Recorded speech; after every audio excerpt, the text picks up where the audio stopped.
good evening, and welcome to QI, the home from home of the discerning couch potato. Plumping my cushions tonight are Phil Jupitus, Joe Brand, Jessica Stevenson, and TV's mop top, Alan Davis. Now, tonight's edition is all about domesticity. Dry cleaning, dishwashers, dustbusters, dirt devils, detergent, door hinges, and the like. And we have familiar domestic noises to match. Joe goes... I'm sorry. Phil goes... Jessica goes... Oh, I know that. It's a Pifco Tresmatic 17. And Alan goes... Oh, good. So all genders are comfortably assigned their tasks. Tell me something interesting now about dry cleaning. They put your clothes on the radiator and then they fold them. Well, no, that's interesting, because... You're saying dry cleaning is therefore well named? Yeah. Well, there's steam. Is there steam involved? Not steam, no, but it's a wet clean. It's just not water. It's a chemical solvent, perchloroethylene, known as perk.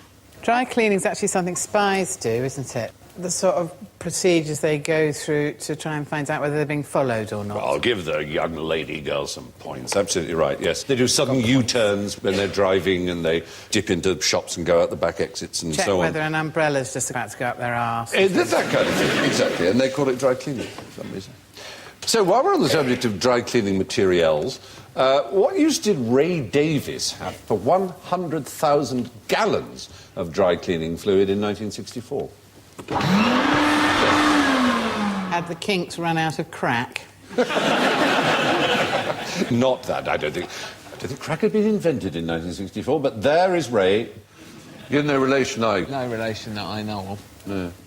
Did he have a dry cleaning shop? We put up a picture of Ray Davis because you mentioned the Kinks, but this particular Ray Davis, who's a physicist, and he wanted to find out how many neutrinos were being beamed out of the sun, and so he had this huge pit dug in Leadville. There he is. Oh, Ray Davis! Yeah! You see? Oh, right. He's rather endearingly known as Ray Davis Jr., actually. And he had all this done, 50,000 feet nearly underground, because neutrinos are weird things that go through everything. There are millions literally going through your body now, all the time. They have no mass. They go through light years thickness of lead, just like that, without leaving a trace. So this Mr Davis here, as we have a panel of ladies tonight for a change, Stephen, hot or not? What do you reckon? Would you? I think he is hot. Yeah? Waiting under the sun and to count the after a few neutrinos. pints of dry cleaning fluid, Would you have a crackertip? Would you? I'd wave my crack. Wave your crackertip. Can you do that with cracks? I don't think you can. You can if you've got a specially designed trolley. Well, the reason he had this dry cleaning fluid is there's lots of chlorine in perchloroethylene, and one neutrino will change it to one atom of argon, so you can know how many neutrinos have hit it, and then you know how much neutrino activity is coming from the Is this sun. every time you talk like this, can a physicist do a shot? Is this some kind of bizarre physics drinking Well, game? it is. No, it's at the very basis of all our understanding of the universe, is to try and understand the neutrino. So is it... Just run it by me again. You've got neutrinos streaming, solar neutrinos, streaming from the sun. Solar neutrinos. Billions and billions and billions But if neutrinos a are second. everywhere, how do you distinguish between the solar neutrinos and any other neutrinos? I'm sorry, I just... You know, you're so right. They are essentially invented to make the mathematics of modern physics work. Right. Some people believe they really are the secrets of the entire I am universe. finding this absolutely fascinating, but if we could have the picture of Ray up again, I think the most extraordinary thing, a bloke in marigolds, I think that... He's only got yellow because probably Mrs Davis got them. I've got your new work gloves, Ray. Are the neutrinos going through me now? Yes, dear. I can never feel them. What did he do with all the dry cleaning fluid afterwards? Did he then It's a open a dry very good cleaning point, because shop? it's hazardous waste. Chuck it in the river. Probably. It was deep down in the ground. It's probably still there in Leadville, South Dakota, rather than Leadville, Colorado, I believe. Oh, he's American, is he? Ah, yeah, you see. But he doesn't look American. I know what you mean. He looks like Stanley he looks like Unwin. he's in a shed in Gloucestershire. He's not a howdy, is he? He's a hello. I'm right. But he has one thing that he is in the Guinness Book of Records.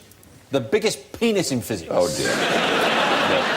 He was the oldest ever winner of the Nobel Prize. 88 years old, he won the Nobel Prize. I think he is related to me, actually. You see, Yeah, the Nobel Prize winner. I've heard of him at Christmas. Your cousin Ray won a Nobel Prize. Are you busy? Of course you're not. A little more domestic science now, I think. What was the propulsion system used for the very first vacuum cleaner? Oh, my dear Phil. Mr. Kingdom Brunel, I believe, fashioned a 95-ton steam-powered Hoover that sucked his entire house into it. Which is why, when you see those photos of him by the big chains, he always looks so grumpy. Because he has to get in the bag every night to go to bed. Where do you think... I'll turn to the girls, because you'll know far more about vacuum cleaners. I'm joking, of course, it's post-ironic something or other. Which country do you think first saw it? I think it was in England. It was, it's I correct. think it was like a couple of really energetic hamsters sort of running round on a wheel. Well... Someone thrashed them.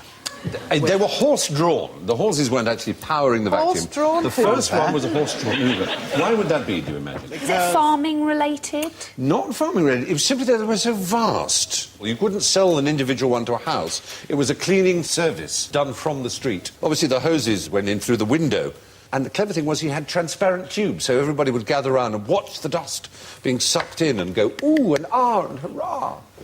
Do you do hoovering? Do you hoover? Do you hoover? Do you hoover? Brenda Hoover's in my... Brenda. She's your... Whilst listening to the soundtrack of Mamma Mia on an iPod. Wearing nothing but frilly panties? She's 59. I have a quotation for you here, specifically for you, Joe. How do you know if it's time to wash the dishes and clean your house? Oh, because bubonic plague has broken out? This is a quotation from a dictionary of comic quotations, and the author of the quotation is one Joe Brand. Oh, that one. She's crap. The other is, look inside your pants. If you find a penis in there, it's not time. There you are. Do you remember saying that? I think that's my grandmother. She's always saying things like that. Anyway, there's your vacuuming. Hubert Cecil Booth, 1903, he invented it. He was from Gloucestershire. But from housework, I think, to homework. Complete the following sentence using the appropriate adverb. That's the word that usually ends in ly. So, the first practical dishwasher was invented to wash dishes more quickly. Yes. Oh, dear, no. Thoroughly. Not thoroughly. Cleanly. Oh, dear. Firing them up now. You're doing well on the adverbs. Yes, I've But used it's several neither adverbs. quickly nor cleanly. More often than women could be asked to. Daily. Not more. See what I did there? Not more daily, no. It's Steamily. Profoundly. Slowly. not more slowly, but Fastly. Safely. safely is the right answer. Well done. Well done, Jessica. Excellent. Yeah. The inventor was an American woman, and she was very rich, so she didn't need to wash the dishes herself. So it wasn't done as a labour. Mrs. Hotpoint. Her name was Cochrane. Oh, mama! Joe. You thought Raymond Davis was Foxy. Yeah. She was from a quite grand family. Her great-great-grandfather, John Crazy Fitch, invented the steamboat because he said, I'm going to get this boat, it's going to have steam driving the wheels. You're crazy, John! You're crazy! It just sort of stuck. Just watch me. Yeah. But she had 17th century porcelain, which she was very fond, and her servants were forever chipping it as they washed up. And one night, She actually dismissed them for the evening, said, I'm going to wash up and show you how it can be done without chipping. And she found she was chipping things, so she said, I need to invent a machine that will wash without chipping. So the idea of the racks, to put them all in separately so they never knock against each other. And it was a huge success. And when her husband died in 1883, leaving her virtually penniless, she actually needed it. She built a small one and a big one, and a big one could do 200 dishes in 2 minutes and dry them. It cost $250, which was a huge amount then. I'm talking about the 1880s. It was really hotels and big institutions that bought them, but it won first prize at the World's Fair in Chicago in 1893. Is that her there? That's the wonderful World's Fair of Chicago, which was a great event in its own. They had the world's first Ferris wheel, designed by George Clooney. And Mildred. First Ferris wheel. George Ferris. Yes, well done, you see. You've made up for a little bit of embarrassment early on. But there we are. In the words of Emma Bombeck, housework can be fatal if you do it right. In Britain, the odds of being killed in an accident in your home are the same as those of being killed in a car crash. In 2003, a woman in Scotland was killed in a freak dishwasher accident. What She happened? slipped on the floor and fell onto a knife sticking out of the cutlery basket. That's right. Sure, you put the knife I've in cut my palm point doing down, don't you? Well, sometimes you get a better clean on the blade if it's blade up. I clean my knives in a crossbow.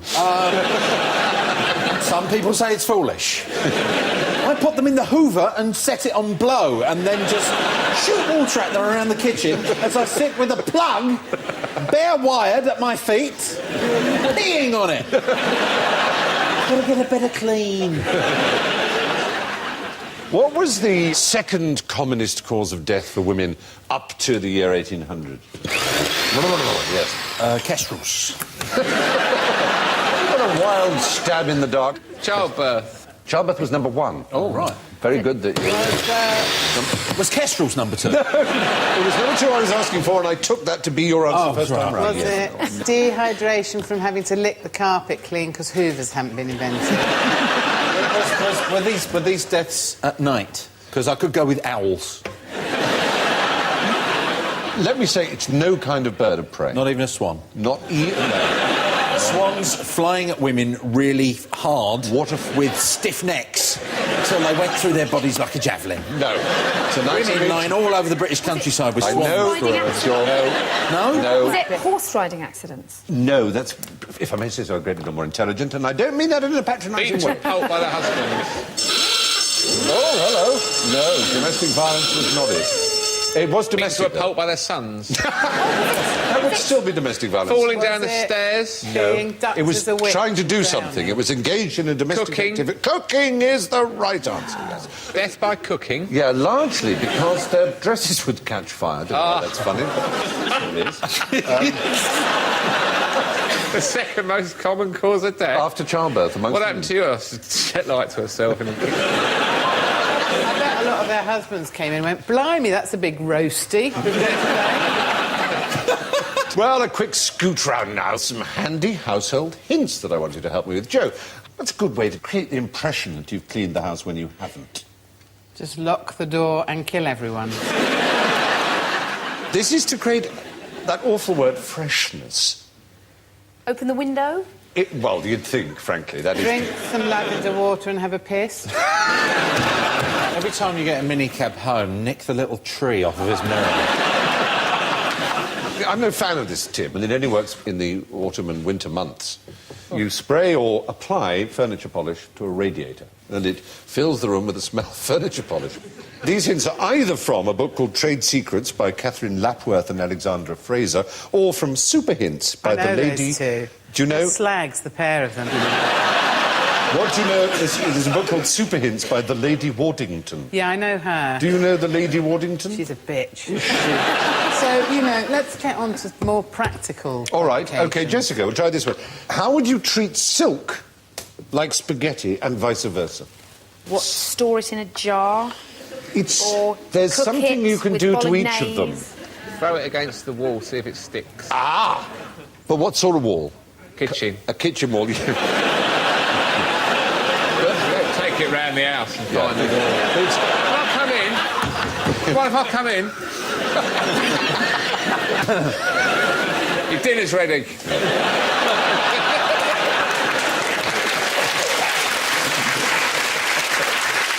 Whereas in the case of silk, why would you throw silk against the wall? Well, Having a passion, fit, you know. yeah. You'd throw silk against a brick wall. It would stick if it... If it was silk. If it were silk, exactly. It's a test to see if it's not polyester or good. crimplin or something. But it's ruined then, once you've peeled it off again. Well, it doesn't stick like spaghetti. It just catches and you just pull it off. Took the paint off my kitchen wall, the spaghetti.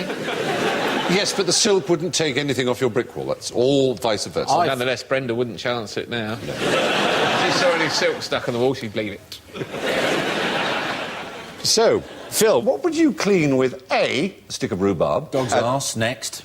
A dog's arse, right. Right. Get it And right in B, there. Get it in. one use per stick of rhubarb? I wouldn't be putting it in the crumble if that's what you're asking. No. Brown sauce is Brown our next sauce? one, yes. I'm bracing myself for the sirens, but coins. Window. Yeah, they would clean them. No, windows, no, I don't think. No. Not windows. No. No, really, I mean, coins was a good answer. I mean, copper and brass, yeah. But I don't want you to get all excited and think, my God, I've got 2 points for that, because actually the rhubarb sticking it up a dog's ass is not right. Some people say aluminium saucepans come up lovely with the rhubarb, but certainly silver. Silver does very well. Clean silver with rhubarb? How do you do that with a sort of stick? I mean, Yeah, you just rub it in like that and then you buff it off. Because if I walked into a room and saw a man rubbing rhubarb on my silver, I would beat him to within an inch of his life and call the police. And then you walk in there and he's doing what you've recommended. Morning. The dog's in the other corner looking a bit nervous. Well, anyway, it seems to be true. These are good, ecologically sound things. We may have to return to the days when we used lemon and vinegar and brown sauce. I'd never get my coppers out my pocket and think they look a bit dull. You're the ones who suggested coins. I was saying a kettle, for example, or any other... No one has a kettle like that. What are you plugging that? Look at it. We don't all live in a fluffy, duffy Dickensian world of charm like you. Oh, there goes the kettle. And on the Arga. It's a perfectly sensible way of cooking food and preparing meals, and it keeps the kitchen warm. It's so... I wonder if f***ing Twinings had you, pal. It was...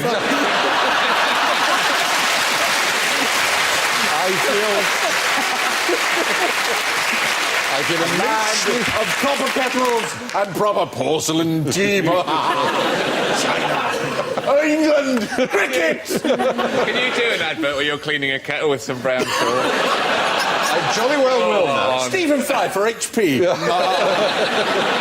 Oh, you're ineffably silly, but totally on fire, and that's wonderful. You should have some points somewhere along the line, but not for the rhubarb up the dog's arse.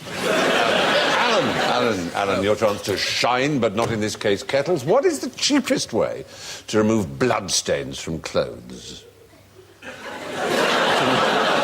Let's imagine if you cut yourself shaving and you get a spot there. The cheapest way? Yeah. Right, you have to go down the river and beat it on a rock. Quicker than that. I mean, keep the shirt on almost. Hot water, spit.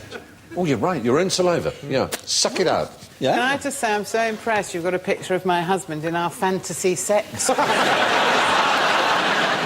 What do you wear in this scene? I sort of kind of chop one of my limbs off and kind of make myself white and just lie there like this. And he comes looms in, gives me an injection, cleans me arse with a bit of rhubarb, and then we watch Neighbours. It's great. You see, there's no need to go out on the town beating people up and drinking Bacardi breezes. You can have innocent time. So, I know about hoodies and pikeys and chabs.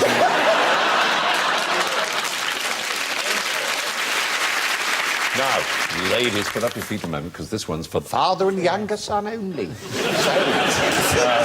Phil and Alan, tell us something interesting about door hinges.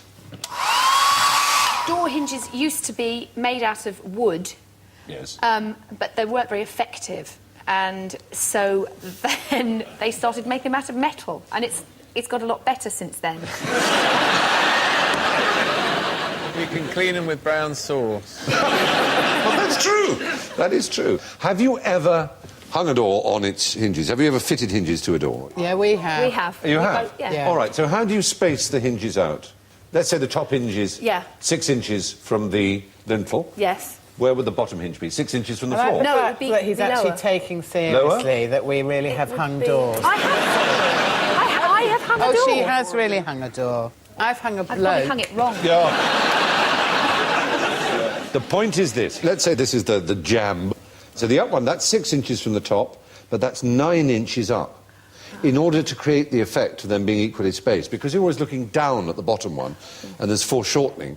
If you actually equally space them, it looks wrong. It looks as if the lower one is too low. So you have to do it to that. But in America, it's 5 and 10. And in some western states of America, it's 7 and 11, like No. the shop. Yes. It is. 7 inches down, 11 up. I know, it's a shocker. You heard it here first, Joe. I'm frightened now. I bet you are. Is there a doctor I here? want to imagine you measuring your door hinges when you get home and say, Stephen was right. I'm going to send you a 6, picture of me 9. measuring my door hinges naked. Yes, please. I want it. But the middle one goes exactly in between the two. So there's the 6, the 9, and then in the middle. There's the interesting thing about Doors are hinges. 78 inches long. All doors. Domestic doors, generally, you might have to take That's a bit 6'6". How do you know that? Bought a door recently. You see? Tell you Who why, hung it? Who hung because- it on its hinges? My friend Keith is a carpenter. Well, he'll know about that. He's also a stand-up comedian, so it's a right laugh having him round. Oh, my God. The door handle kept turning like that, and turning and turning and turning, and I couldn't get into the loo. And I really needed to go, so I kicked the door in. And it's the only time I've ever kicked a door in. It's rather Brilliant. good. And Great it was a really feeling. cheap, Brenda in flimsy there. door, and it smashed like that, and it exploded, and the door bit fell down, there was wood everywhere, and I burst in, and I had a crap. Lovely. Very nice. When I left university, me and my friend Hugh Laurie shared a house, and we had a bit of work to do, and our plasterers, do you know who they were? Oh, Cannon and ball. Charlie... Charlie Higson and Whitehouse. Paul Yeah, Whitehouse were our Charlie. plasterers. And you were their inspiration. Yes. There's so many That's characters. Exactly. That. Stephen, the fellas in the hall are awfully funny. That's you, is it? Right. I'm telling you. You're bad. What do you say we listen in on them and make a few jokes? I think the boot was on the other foot. I think the boot was very much on the other foot. They overheard us being amusing in the kitchen. Now, finally, we plunge into the cupboard under the stairs to entangle ourselves in the kite strings of general ignorance. So, fingers on buzzers, and first one to name a drink made from beans. Oh, it's got to be coffee. No, coffee is made from the seeds of the coffee plant. It has no beans. It has cherries and berries and it has seeds, but although we coffee call beans, them but beans, no beans. it isn't a bean in the botanical sense. Beans, like Mr. Bean or bean beans, haricot beans, mung beans, runner beans, I know different French types of beans Oh, good, as a few. Kidney beans. It's not in that sense of bean. Bean. So that's it. You could have said Baked bean juice. Yes, a pea soup. Call it You could have that? said I pea call it soup. baked bean juice. What, the juice from a baked bean can? Yeah. The tomato Yeah. sauce. Yeah. It's sugar. It's sugar and water and tomato So, sauce. Brainiac, what can we clean with that? The researcher's out the back now, sticking flowers in it, pouring it over dogs. Do you know, I was at university, there was a young man who was called Heinz. I knew it wasn't his real name because he was actually an Etonian, rather sort of blonde-y guy. Really nice. Oh, hi, really super guy. Very funny. Everything was hilarious. God, that's really funny, actually. Seriously funny. He was really nice. And I asked a friend who'd been at school with him, I said, oh, yeah, his name's William or Piers or Hamish or whatever, you know. I said, why does everyone call him Heinz? He said, no one, it was at school. Somebody burst into his room without knocking and he had a mound of baked beans all over his knob and he was wanking in it. So this poor guy is called, and everyone's called him Heinz. He went, hi, yeah, absolutely, yeah, Heinz. I used to put boiling hot cheese on top of my beans. I hope you didn't. On top of your beans. Thank God for that. This bean's a euphemism in this case. When you go in and he's there, what do you say in that situation? Sorry. Black pepper, sir.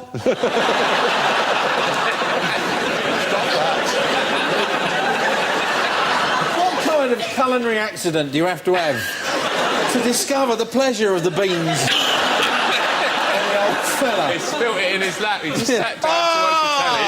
He went, oh, no. Mind you.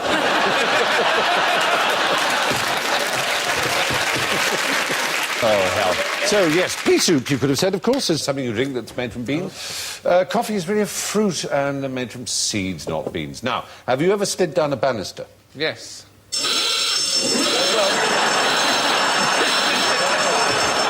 I have to say. Yes, I have. Please don't destroy Alan's childhood for that. There is, bless him.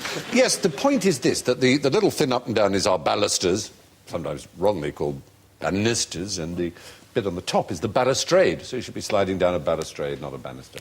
When I was at college, I slid down a barrister. Did you? Did you hit yourself on the knob at the end?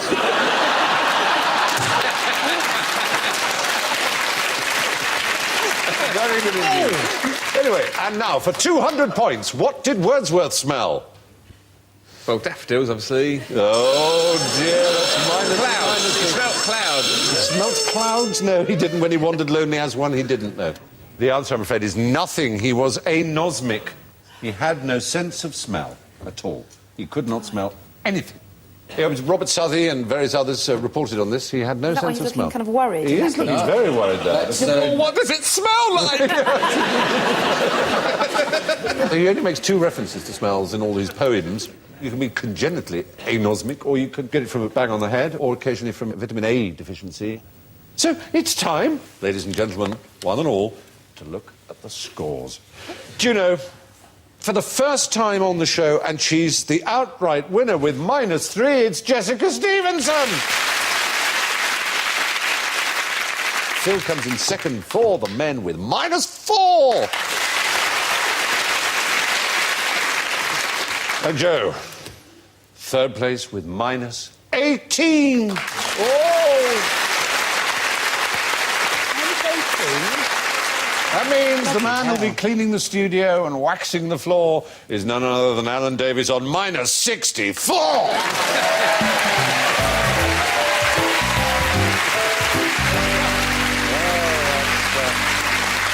That's all from Joe, Jessica, Phil, Alan and from me. And I leave you with one last good housekeeping hint, courtesy of Viz Magazine's Top Tips.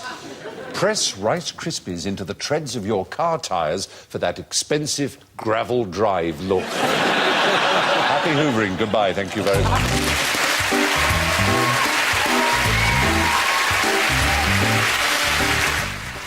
And you can see the QI Christmas special over on BBC 4 now. Or you can see it here on BBC 2 next Friday at 10. Stay with us tonight, though. We've got Ash's highlights at 11:30.